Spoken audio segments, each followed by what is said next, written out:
Hi and welcome. This is Lockdown TV from unheard.com. Today, joining us all the way from Montreal is Gad Saad. So he is a professor of evolutionary psychology. He's a writer, he's a blogger. So in the US, if we have Biden versus Trump, which it looks like we are, who would you support? Who do you think I would say?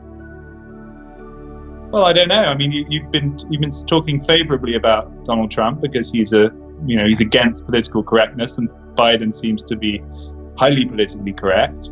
So if we're choosing between these two, forgive me for interrupting you. If we're choosing between these two, I will take Trump because I prefer someone who is as rash, and to many people, I call it an aesthetic injury. It's literally an aesthetic injury. He's brash the way he speaks. He's not presidential, right?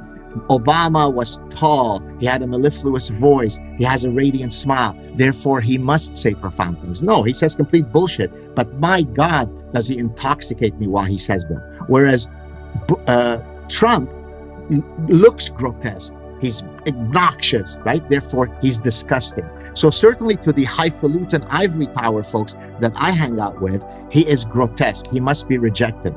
Doesn't matter what the content of his words are. So to answer your question, given that Biden right now doesn't know whether he's a human being or an avocado in the Cleopatra era, that's how quickly he's losing his mind. I mean, and I'm not being hyperbolic. I mean, you could see a million interviews where he's not there. I just remember so clearly that strange year 2016 where we had Brexit in the UK in the spring, and then it went forward to the Trump-Clinton election in November. And both of those elections were kind of similar feeling.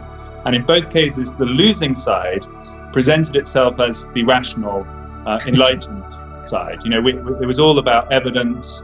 And Hillary Clinton endlessly said she wants evidence-led policy, and she had beautiful 5-point plans for all of the problems, and that's not what won the day. So it's interesting that the people on that side of the political argument definitely felt like they were the enlightened liberal rationalists. Right.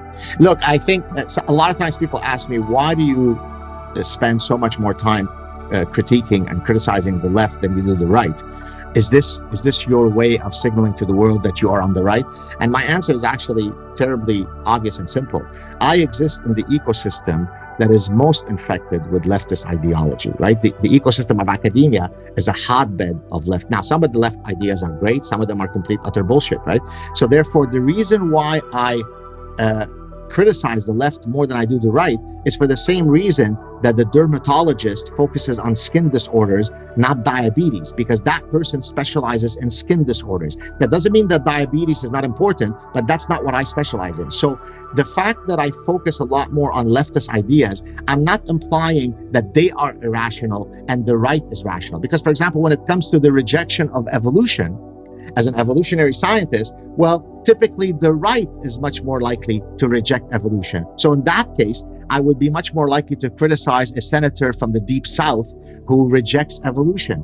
But the totality of my interventions are geared more towards the left, not because I'm of the right, but that's because that's the disease that I'm exposed to in my ecosystem. So if you don't have the courage to even say, I support Gad Saad openly and publicly because he defends ideals that I think we should all be supporting. If you don't have the courage to do that, then I'm not optimistic.